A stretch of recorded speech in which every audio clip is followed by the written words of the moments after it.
L'année 2020 est la pire de l'histoire. On a souvent entendu ça cette année. Évidemment, comme historien, notre premier réflexe à cet égard, c'est d'inviter à la mesure. La pire année de l'histoire? Vraiment, l'histoire semble pourtant nous fournir un grand nombre d'excellentes candidates en termes de pire année. Quand on se regarde, on se désole, quand on se compare, on se console, dit le proverbe. Alors, sans forcer les comparaisons, je vous propose aujourd'hui d'utiliser l'histoire pour gagner en perspective sur ce que nous vivons aujourd'hui, sans déprécier bien sûr la dureté des événements actuels, ni l'exagérer.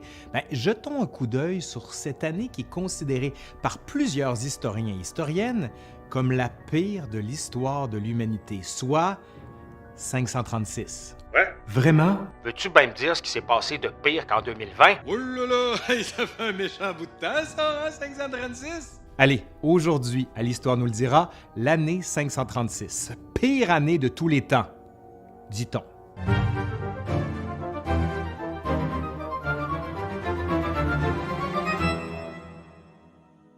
Qu'est-ce qui fait de l'année 536 une si mauvaise année?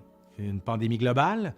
Un cataclysme naturel? Des guerres sans merci? Une révolution sanglante? 536, c'est un beau mélange de tout ça.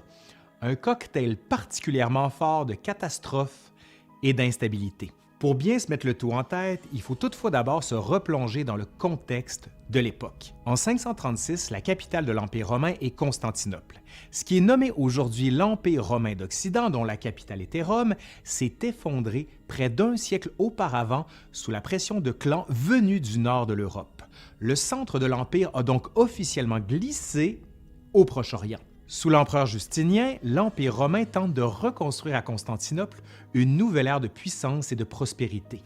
Véritable carrefour entre l'Asie, l'Afrique et l'Europe, la capitale jouira d'un commerce riche qui assurera son plein développement et la mise en place d'une structure politique stable. Du moins, jusqu'en 536. Dans le ciel qui surplombe la capitale apparaît alors des nuages opaques qui commencent à bloquer les rayons du soleil. Le tout se transforme rapidement en un brouillard permanent, plongeant la ville dans un éclairage gris sombre qui rappelle une éclipse sans fin. Selon les écrits de Michel le Syrien, un scribe byzantin, le soleil sera ainsi voilé pendant 18 mois, ne laissant quotidiennement que quelques heures de lumière fade et sans brillance. Ce brouillard s'étend en fait au même moment bien au-delà de Constantinople, touchant autant la Chine que l'Europe occidentale. Un peu partout dans le monde, certains érudits, notamment des historiens, commencent même à penser que le soleil ne reviendra jamais. Pensez-y, une année complète sans lumière. On sait dans les faits aujourd'hui que la source de ce brouillard était naturelle et non divine. Grâce à de nombreuses analyses produites sur des échantillons de glaciers et sur des arbres ancestraux, il a été possible de déterminer avec quasi-certitude que l'année 536 a connu l'une, si ce n'est pas la plus grande éruption volcanique des 1500 dernières années. Pour vous donner une idée, on parle ici d'une éruption qui aurait plusieurs dizaines de fois la puissance de celle que nous avons répertoriée de notre vivant. Selon des simulations récentes, la fontaine de magma de cendres et de poussière serait élevée jusqu'à plus de 50 km de haut. Ouais, c'est très haut ça. L'archéologue David Keyes, qui a énormément étudié la question, dit que cette éruption volcanique aurait causé l'équivalent naturel d'un hiver nucléaire. Elle aurait soulevé de terre l'équivalent en cendres et en poussière de 2000 millions de bombes nucléaires telles que celles utilisées sur Hiroshima. On parle donc d'une véritable catastrophe naturelle d'ordre planétaire dont les répercussions s'étendront autant en Orient, en Europe, en Afrique qu'en Amérique. Parmi les volcans considérés comme cause de cette éruption massive, l'hypothèse préférée par Keyes est le volcan Krakatoa, situé au cœur de la ceinture de feu en Indonésie. D'autres historiens, glaciologues et géologues penchent plutôt en faveur du volcan de San Salvador, aussi situé sur la ceinture de feu. Une autre possibilité serait tout simplement que ces deux volcans aient éclaté dans la même année. Bon, là, certains se disent peut-être des éruptions volcaniques d'une telle ampleur, d'accord, ce n'est pas souhaitable. Mais est-ce vraiment suffisant pour qualifier 536 de pire année de l'histoire? Hein? Est-ce suffisant? Faut comprendre ici que la poussière et la cendre soulevées par cette catastrophe naturelle étaient beaucoup plus fines que la poussière de nos appartements, ce qui faisait en sorte que même les courants d'air les plus faibles pouvaient la maintenir dans les airs. En Chine, on retrouve aussi des chroniques qui font état de pluie de cendre. Vous m'avez bien compris, de la cendre tombant du ciel puis pouvant être ressoulevée au moindre courant d'air.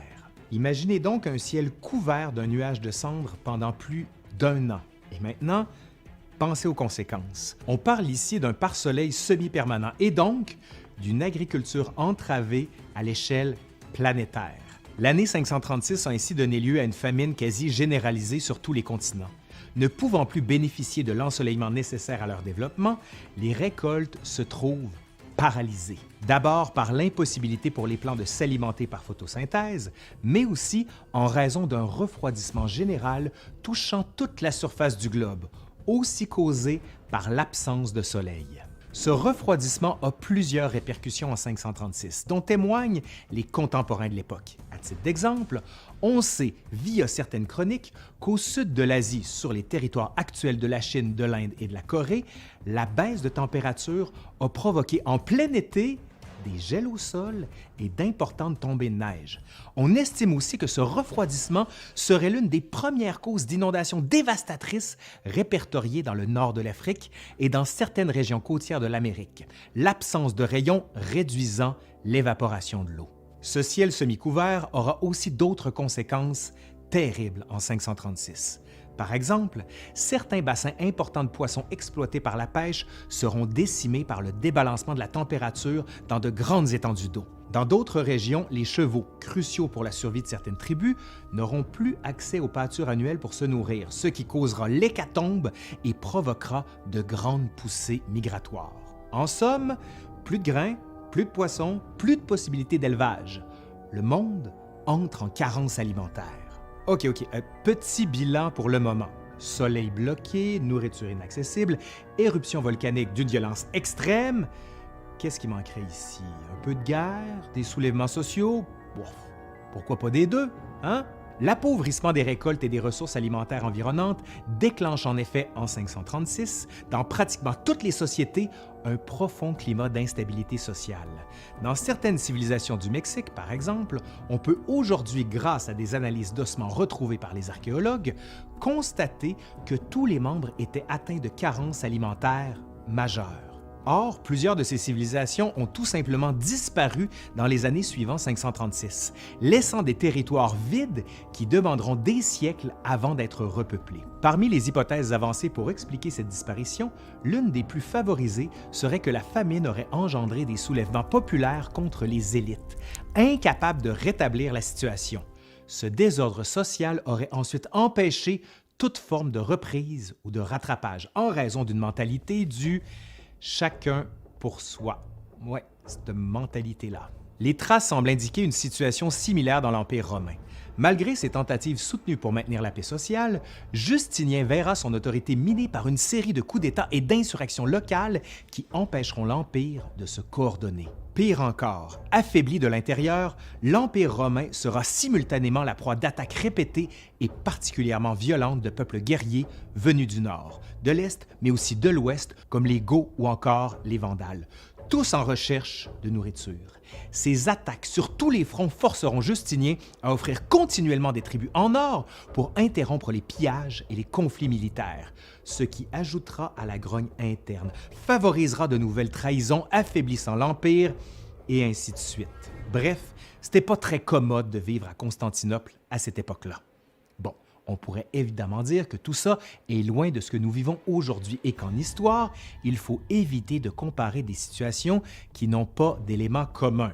Une pandémie mondiale comme la nôtre n'est pas la même chose qu'une famine accompagnée d'une obscurité quasi permanente et d'un état ouvert de guerre. Il faudrait au moins que cette période soit accompagnée d'un peu de maladie. Non? Ah, mais justement, j'ai oublié de vous dire un petit détail d'ailleurs. En fait, en 536, on retrouve aussi l'amorce de la première pandémie connue de peste bubonique, pandémie qui s'étendra du milieu de l'Afrique jusqu'en Chine en passant par l'Europe. Nommée par les historiens la peste de Justinien, la peste bubonique commence en effet à se propager aux alentours de 536 par l'entremise de puces à rats contaminées dans les régions centrales de l'Afrique qui auraient probablement migré en masse à l'aide du commerce de l'ivoire. Certains historiens et historiennes disent même que le refroidissement occasionné par les nuages de cendres issus des éruptions volcaniques de 536 aurait eu une influence capitale sur la prolifération de la bactérie à l'origine de la pandémie. Comme quoi, un malheur ne vient jamais seul. La peste bubonique qui sévit alors dans les années 536 se caractérise par l'apparition d'énormes pustules d'abord sous les bras et entre les cuisses, ensuite sur tout le corps, accompagnées de fièvres intenses causant des délires, des douleurs vives dans l'ensemble des membres, puis éventuellement la mort. En 542, le moine Evagrius écrit à ce sujet que non seulement la maladie cause la mort des infectés dans les 2 ou 3 jours suivant l'apparition des premiers symptômes, mais aussi que, pour la plupart, celle-ci s'accompagne de crises de folie telles que les personnes contaminées semblent perdre complètement contact avec la réalité. À Constantinople, la peste bubonique cause des dizaines de milliers de décès quotidiens, entraînant des empilades de cadavres dans les rues. Certains commentateurs de l'époque écrivent alors que les autorités auraient cessé de compter le nombre de morts une fois le cap franchi de 250 000 de décès. On sait aujourd'hui qu'environ 50 millions de sujets romains en seraient décédés. La maladie ne s'en tient évidemment pas seulement à Constantinople. Elle se propage en fait rapidement dans toutes les villes portuaires de l'Empire, les cales des navires transportant les rats et leurs puces contaminés. Il ne faudra par la suite que très peu de temps pour que le tout se propage dans les régions périphériques, notamment par l'entremise des personnes transportant dans leur fuite les puces affamées. On retrouve des attestations de cas de peste bubonique se rendant jusque dans le nord de l'Angleterre. C'est vous dire. L'année 536 a ainsi vu se succéder une série de cataclysmes naturels, engendrant famine, conflits et instabilité qui ouvrira la porte à la prolifération de la peste, et ce, pour presque l'entièreté du globe. C'est pour toutes ces raisons que celle-ci mérite, à juste titre, d'être considérée comme l'une, voire la pire année de toute l'histoire humaine. L'année 536 sera par ailleurs porteuse de nombreuses autres conséquences politiques et sociales qui s'étendront sur toute la décennie suivante. Mais vous savez quoi? Même 536, la pire année de l'histoire de l'humanité, n'a pas eu raison de nous. Donc 2020 n'aura pas raison de nous. C'est clair, ça?